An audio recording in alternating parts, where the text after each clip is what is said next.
আমরা সরকারের কাছে আমাদের যে প্রাপ্য সেই প্রাপ্যটা মিটিয়ে দিন, এটাই আমাদের বক্তব্য। আর কোনো ক্ষমতায় যারা আসেন, সেই শাসক দল যারা আছে, যারা ক্ষমতায় আসবার জন্য বলেছিলেন, তারা অনেক কিছু কথা বলেছে। এখন সেইগুলো ইমপ্লিমেন্টেশন করতে গিয়ে, তার ব্যবহার করতে গিয়ে কোষাগারের সমস্যা হচ্ছে কিনা সেটা তারা বলতে পারবে। তারিখ পে তারিখ তো হয়েই এসছে এই মামলায়, এটা আমাদের অভিজ্ঞ। 16 সাল থেকে মামলা, আজ 26 সাল। দীর্ঘ ধৈর্য ধরতে হয়েছে। যারা মামলা করেছিলেন তাদের অনেকেই অবসর গ্রহণও করেছে। আগের সরকারের সময় তো আমরা দেখেছি প্রচুর টাকা, মেলা খেলা উৎসব বাদ নেই, কোনো কিছু, কোনো উৎসব বাদ নেই। তাও সরকার বলেননি যে গ্র্যান্টিনেটকে আমরা এই মহার্ঘ ভাতা দেব না, অথবা 998 অর্ডারটি উইথড্র করা হলো, এমনও কিন্তু কোনো নির্দেশনামা প্রকাশিত হয়নি। কিন্তু আমরা দীর্ঘদিন ধরে আমাদের রাজ্যে যে সরকার ছিলেন, তারা কিন্তু আমাদের দীর্ঘদিনের লড়াই, রাস্তার লড়াই এবং আইনি লড়াই যারা লড়েছেন, সেই লড়াইয়ের কোনো গুরুত্ব তারা দিচ্ছিলেন। এমনই একটি রায় সুপ্রিম কোর্ট দিয়েছেন, অত্যন্ত গুরুত্বপূর্ণ, এবং এই রায়ের পূর্ণ সদ্ব্যবহার হচ্ছে কিনা বা ইমপ্লিমেন্টেশন নিয়ে এরকম রায় খুবই কম দেখা যায়। তাহলে হঠাৎ বকেয়া মহার্ঘ ভাতার ক্ষেত্রে সরকার এই কথা বলছেন, এটা আমাদের একেবারেই অবাক করেছে। সেই জন্য আমরা 18ই আগস্ট তার দিকে নিশ্চয়ই তাকিয়ে আছি, এবং সেখানে মামলাকারী সংগঠনগুলো তার বক্তব্য নিশ্চিত রাখার সুযোগ পাবে। আগের সরকারের যে দৃষ্টিভঙ্গি এবং যেভাবে আমাদেরকে কথা বলা হোক, কুকুরের সঙ্গে তুলনা করা হয়েছে। আপনারা জানেন, ঘেউ ঘেউ করবেন না, নানা ভাষা বলা হয়েছে। আমরা কিন্তু বলেছিলাম এই সমস্ত ভাষার জবাব মানুষ দেবে। আমার বিশ্বাস আগামী দিন নতুন করে একই ইতিহাসের পুনরাবৃত্তি হবে না। নিশ্চিতভাবে যারা এখন সরকারে আছে তারা সঠিক কাজই করবেন, শিক্ষা গ্রহণ। যখন 2011 সালে একটি সরকার চলে যায়, তারা কিন্তু সেই অন্তর্বর্তীকালীন বাজেটে 10% টাকা মহার্ঘ ভাতা রেখে গেছিলেন। নতুন সরকার এসে কিন্তু সেই টাকা দেননি। সর্বভারতীয় ইন্ডেক্স অনুযায়ী আমাদের যে প্রাপ্য সেটা কিন্তু দেননি। তাহলে সেই টাকাটা গেছে কোথায়? আগামী 18ই আগস্ট ডিএ শুনানির আর একটা দিন। ইতিমধ্যেই ইন্দু মালহোত্রা কমিটি বলেছিল লাস্ট যে শুনানিটা ছিল, যে যারা আন্দোলন করছেন বা যারা মামলা করেছেন সেই সমস্ত অর্গানাইজেশনকে রিপোর্টটা দেখাতে। সেখানে রিপোর্ট অনুযায়ী গ্র্যান্টিনেট কর্মীদের কোনো উল্লেখ নেই। কিভাবে দেখছেন বিষয়টা? দেখুন, আমি এর আগেও আপনাদের চ্যানেল বা অন্যান্য চ্যানেলের ক্ষেত্রে আমি বলেছি যে 18ই আগস্ট মহামান্য সুপ্রিম কোর্ট যে তারিখ নির্ধারণ করেছে, আসলে এই মাসের 22শে জুলাই সেই দিন ছিল। কিন্তু পরবর্তীতে কোর্ট সেই দিনটা চেঞ্জ করে 23শে জুলাই করেন, এবং 23শে জুলাই যখন সুপ্রিম কোর্টে বিষয়টি ওঠে, তখন দেখা যায় যে সরকারের কমপ্লায়েন্স রিপোর্ট এবং ইন্দু মালহোত্রা কমিটির যে রিপোর্ট, সেই রিপোর্ট মামলাকারী সংগঠনগুলো যারা স্টেক হোল্ডার এই মামলার, তাদের কাছে পৌঁছয়নি। সেই জায়গায় দাঁড়িয়ে সুপ্রিম কোর্ট আগামী 18ই আগস্ট এই বিষয়টি শুনবেন, এবং সেই দিনই এই সংক্রান্ত যা বলবার শেষ কথা বলব। আমি আবারও বলছি যে মনে রাখতে হবে যে মহামান্য সুপ্রিম কোর্টের এই ডিএ সংক্রান্ত মামলার রায় কিন্তু 5ই ফেব্রুয়ারি স্পষ্ট হয়ে গেছে। এখন কিন্তু এই যা কোর্টে যেটা চলছে তার সঙ্গে রায়ের কোনো সম্পর্ক। এমনই একটি রায় সুপ্রিম কোর্ট দিয়েছেন, অত্যন্ত গুরুত্বপূর্ণ, এবং এই রায়ের পূর্ণ সদ্ব্যবহার হচ্ছে কিনা বা ইমপ্লিমেন্টেশন নিয়ে এরকম রায় খুবই কম দেখা যায়, যেখানে সুপ্রিম কোর্ট একটি নির্দিষ্ট কমিটিও বানিয়ে দিয়েছেন, যে কমিটির মধ্যে দিয়ে, যে কমিটির তত্ত্বাবধানে থাকবে এই রায় প্রয়োগের ক্ষেত্রে। ইতিমধ্যে ইন্দু মালহোত্রা কমিটির যে রিপোর্ট, সেই রিপোর্ট পেশ হয়েছে। 23 মে সম্ভবত না বা 19 মে, যাই হোক, কোর্টে যে ডেটটা ছিল সেখানে দাঁড়িয়ে সরকার এবং এই মামলাকারী সংগঠনদের মধ্যে একটি সংগঠন তারা সুপ্রিম কোর্টের কাছে বলেছিলেন যে একটু সময় চেয়েছিলেন পিছিয়ে দেওয়ার জন্য। সেই আলোচনা এবং কমপ্লায়েন্স রিপোর্ট ইত্যাদি নিয়েই কিন্তু এখন ফাইনাল জাজমেন্ট, মানে জাজমেন্ট বলতে যে মামলা হয়েছে তার জাজমেন্ট নয়, এর ইমপ্লিকেশনের জায়গাটা কিভাবে হচ্ছে সেক্ষেত্রে কোর্ট ফাইনালি বলবে। লক্ষণীয় যে বিষয়টা সেটা হচ্ছে যে আমি অতীতেও বলেছি, আবারও বলছি, যে দীর্ঘদিন ধরে আমাদের রাজ্যে যে সরকার ছিলেন তারা কিন্তু আমাদের দীর্ঘদিনের লড়াই, রাস্তার লড়াই এবং আইনি লড়াই যারা লড়েছেন সেই লড়াইয়ের কোনো গুরুত্ব তারা দিচ্ছিলেন না। সর্বশেষ যখন নির্বাচন ঘোষণা হচ্ছে তার ঠিক 1 ঘন্টা আগে, আমার মনে হয় তারিখটা 16ই মার্চ, সেই দিন 1 ঘন্টা আগে তৎকালীন মাননীয় মুখ্যমন্ত্রী টুইট করেন এবং মুখ্যমন্ত্রী যে ঘোষণা করেছেন সেখানে কিন্তু সকলের জন্য এই ডিএ দেবে, সেখানে কিন্তু গ্র্যান্টি নেট বা অন্য কোনো বিভাজনের কথা আসেনি। এবং আমরা দেখলাম টুইট করাটা এমনভাবেই করা হয়েছে যে কার্যত সরকারের পক্ষ থেকে মুখ্যমন্ত্রী এটা জানিয়ে দিলেন জনসাধারণের উদ্দেশ্যে। এর পরে দাঁড়িয়ে আমরা দেখলাম যে ব্যাক ডেটে 13ই মার্চের ডেটে 3টি অর্ডার বেরোয়, 996, 997 এবং 998। 998কে পৃথক করে দেখলে চলবে না, 996, 97 পথ ধরেই 998। সেখানে কিন্তু সরকার গ্র্যান্টি নেটকে অর্থ দেবেন, বকেয়া মহার্ঘ ভাতা দেবেন সেটাই বলেছে এবং তার জন্য বিভিন্ন যে ডিপার্টমেন্টগুলো আছে তাদের কাছ থেকে তথ্যগুলো সংগ্রহ করবেন সরকার, তারপরেই এই কাজটা করবে। এবং আপনারা জানেন যে এর পরে এই 998 ভিত্তিতে গভর্নমেন্টের অনেকগুলো ডিপার্টমেন্ট যারা গ্র্যান্টি নেটের সঙ্গে যুক্ত তারা কিন্তু এই রিপোর্ট দেওয়ার কাজে কিছুটা এগিয়েছে। ফলে কোথাও সরকার বলেননি যে গ্র্যান্টি নেটকে আমরা এই মহার্ঘ ভাতা দেব না, অথবা 998 অর্ডারটি উইথড্র করা হলো এমনও কিন্তু কোনো নির্দেশনামা প্রকাশিত হয়নি। কিন্তু আমরা বিস্মিত হলাম যে বর্তমান সরকার তারা সুপ্রিম কোর্টের কাছে যে কমপ্লায়েন্স রিপোর্ট জমা দিয়েছেন তাতে একেবারেই স্পষ্ট বক্তব্য রেখেছেন যে আমাদের ইচ্ছে থাকলেও আর্থিক সমস্যার জন্যই আমরা গ্র্যান্টি নেটের এই বিপুল পরিমাণ অর্থ ব্যয়ের কথা এখনই ভাবতে পারছি না এবং সুপ্রিম কোর্টের কাছে অ্যাপিল করছেন এটাকে যাতে কোনো রকম বাধ্যতামূলক নির্দেশের মধ্যে না আনা হয়, কারণ মামলাটি ছিল সরকারি কর্মচারীর, পিওরলি সরকারি কর্মচারী, তারা যেহেতু মামলা করেছেন সরকার হঠাৎ করে এই বক্তব্যটা হাজির করলেন। এটা আমাদের কাছে অত্যন্ত দুর্ভাগ্যে, এটা আমরা ভাবতেও পারিনি। ফলে এরকম কোনো বিভাজন রেখা এই বাংলায় ছিল না এবং 2009 রোপা যার ভিত্তিতে এই মামলা হয়েছে সেইখানে স্পষ্ট বলা আছে।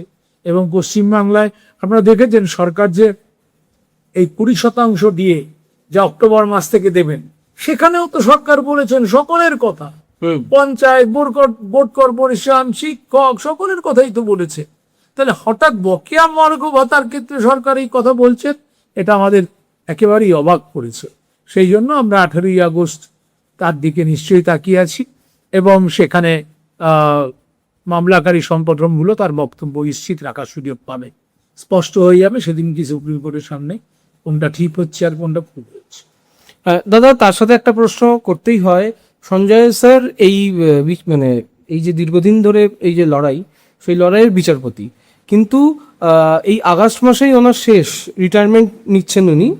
তো এরপর যদি নতুন কোনো বিচারপতি আসেন তাহলে তাকেও তো একাজটার মধ্যে একটু সময় লাগতে পারে, বা তাহলে তারপরেও কি মানে কি বুঝছেন, তাহলে তারিখ পে তারিখ, মানে আবার তারিখের পর তারিখ কি ওয়েট করে যেতে হবে? দেখুন, তারিখ পে তারিখ তো হয়েই এসছে এই মামলায়, এটা আমাদের অভিজ্ঞতা।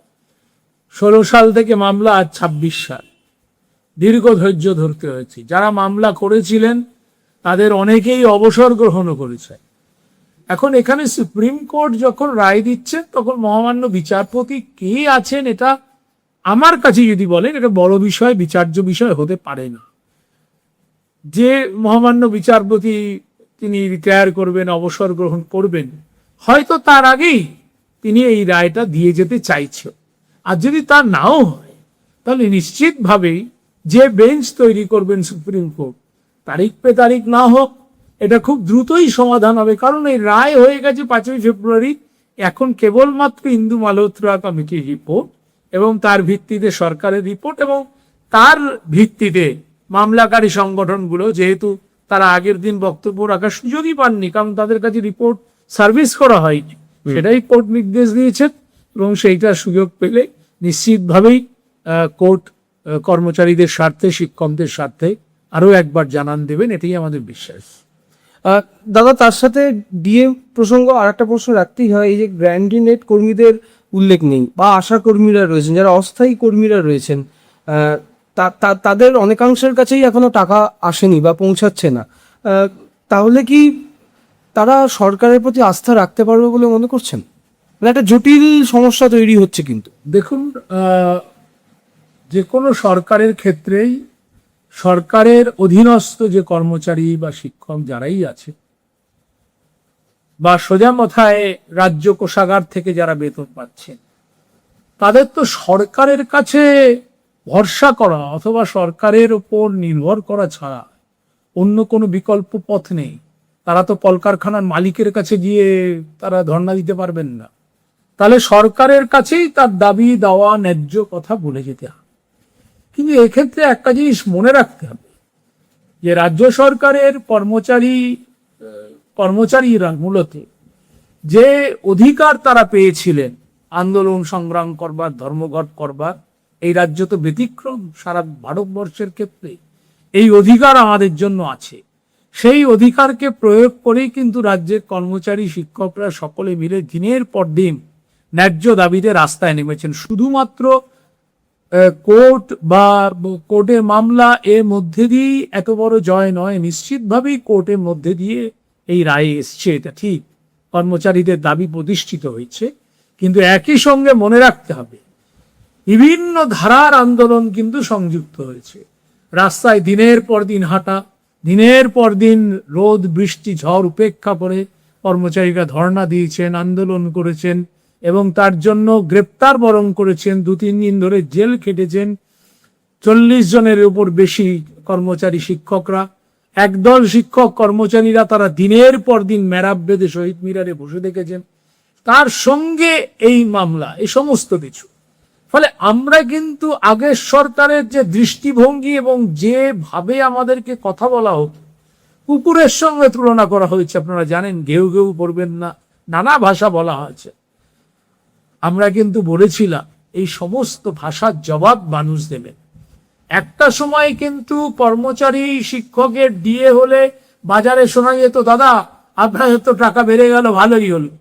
কিন্তু গত কয়েক বছরের বা 1 দশক ধরে কিন্তু এই অভিজ্ঞতা নয়। এখানে কিন্তু রাজ্যের মানুষ আমাদের সঙ্গে দেখা হলে বলতেন, আপনাদের সঙ্গে অন্যায় করা হচ্ছে, বঞ্চনা করা হচ্ছে। সেই বঞ্চনার বিরুদ্ধে মানুষ রায় দিয়েছেন। আমার ধারণা যে কর্মচারী শিক্ষকরাও কিন্তু সেই ভূমিকা গ্রহণ করেছেন বলেই আমাদের কাছে কিন্তু রাজনৈতিক শিক্ষা, এটা ইতিহাসের শিক্ষা, সরকার বদল হয়েছে এবং সেই সরকার বদলে কিন্তু মধ্যবিত্ত কর্মচারী শিক্ষকদের এই আন্দোলন, এই ন্যায্য দাবিকে অন্যায্য করে দিয়ে উড়িয়ে দেওয়ার যে পরিণাম, সেই পরিণাম কিন্তু একদল তারা ফেস করেছেন। আমার বিশ্বাস আগামী দিন নতুন করে একই ইতিহাসের পুনরাবৃত্তি হবে না। নিশ্চিতভাবে যারা এখন সরকারে আছেন তারা সঠিক কাজই করবেন, শিক্ষা গ্রহণ করবেন। আমার একদম এই প্রসঙ্গের শেষ প্রশ্ন, আপনি কথা বলার সময় বলছিলেন যে কোষাগারে টাকা নেই। বিগত সরকার, তৃণমূলের সরকারও এই কথা বলেছেন, এখন বর্তমানে এই সরকারও বলছেন। বারবার সরকার কেন বলছেন যে কোষাগারে টাকা নেই? এটাও তো একটা পয়েন্ট। প্রথম কথা হচ্ছে, কোষাগারে টাকা নেই এমন কথা আমার কথা নয়। কোষাগারে টাকা আছে কি না আছে তাহলে অর্থনীতির বড় আলোচনায় যেতে হবে। তার মধ্যে না গিয়ে আমি বলতে চাই, সেটা হচ্ছে এই বক্তব্য সরকারের। তারা সুপ্রিম কোর্টের কাছে যে কমপ্লায়েন্স রিপোর্ট দিয়েছেন তাতে এই কথা বলবার চেষ্টা করছে। কিন্তু আমরা সুনির্দিষ্টভাবে অঙ্ক কষে দেখিয়ে দিয়েছি এই তত্ত্ব সঠিক নয়। কারণ যখন 2011 সালে একটি সরকার চলে যায়, তারা কিন্তু সেই অন্তর্বর্তীকালীন বাজেটে 10% টাকা মহার্ঘ ভাতা রেখে গেছিলেন। নতুন সরকার এসে কিন্তু সেই টাকা দেননি। পরবর্তীতে টাইম টু টাইম এআইসিপিআই অনুযায়ী, সর্বভারতীয় ইন্ডেক্স অনুযায়ী আমাদের যে প্রাপ্য সেটা কিন্তু দেননি। তাহলে সেই টাকাটা গেছে কোথায়? তাহলে সেই টাকাটা তো প্রাপ্য। রাজ্য সরকারের বাজেটে তো নির্দিষ্ট যে রাজ্যের কর্মচারী শিক্ষকের পরিমাণ কত। 2011 সালে সরকার পরিবর্তনের সময় কত ছিল আর আজকে কত? আমরা তো সরাসরি হিসাব দিয়ে বলছি যে রাজ্যে 6 লক্ষের বেশি শূন্য পদ, সর্বত্র হাহাকার। পঞ্চায়েত, পৌরসভা, সরকারি দপ্তর, শিক্ষা ক্ষেত্র, সর্বত্র কত বিদ্যালয় উঠে যাচ্ছে, সমস্ত কিছু। তাহলে এই টাকা যাচ্ছে কোথায়? ফলে সরকার, যে সরকারি যাই বলুন না কেন, কোষাগারের চাপ থাকতেই পারে। কোষাগারের চাপ সবসময় থাকবে, কারণ সরকার ভোটের আগে নানা রকম মানুষের জন্য তারা প্রতিশ্রুতি দিয়ে থাকেন। ক্ষমতায় যারা আসেন, সেই শাসক দল যারা আছে, যারা ক্ষমতায় আসবার জন্য বলেছিলেন, তারা অনেক কিছু কথা বলেছিলেন। এখন সেইগুলো ইমপ্লিমেন্টেশন করতে গিয়ে, তার ব্যবহার করতে গিয়ে কোষাগারের সমস্যা হচ্ছে কিনা সেটা তারা বলতে পারবে। কিন্তু এটা তো আমার হকের টাকা, আমার হকের পাওনা।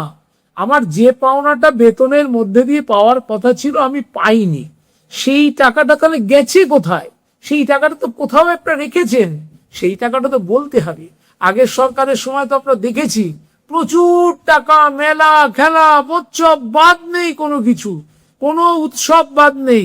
আমরা তো দেখলাম সে দুর্গাপুজো থেকে আরম্ভ করে সমস্ত উৎসবে। এই বর্তমান যারা সরকারে আছে তারাও তো বলেছেন যে এগুলো এইভাবে দেওয়া যাবে না, কিছু কিছু বন্ধ হয়েছে। তারপরেও তো আমরা রথযাত্রার ক্ষেত্রে দেখ প্রচুর টাকা দেওয়া হলো। এ তো পশ্চিমবাংলায় এর আগে কখনো হয়নি। তাহলে আমাদের তো কোনোটাতেই কোনো আপত্তি নেই। আমাদের কথা হচ্ছে আমরা উদয়াস্ত পরিশ্রম করছি, আমাদের জন্য নির্দিষ্ট যে টাকা, আমরা তো 1 টাকাও আপনার কাছে বেশি চাইছি না। আমরা সরকারের কাছে আমাদের যে প্রাপ্য, সেই প্রাপ্যটা মিটিয়ে দিন, এটাই আমাদের বক্তব্য, আর কোনো বক্তব্য।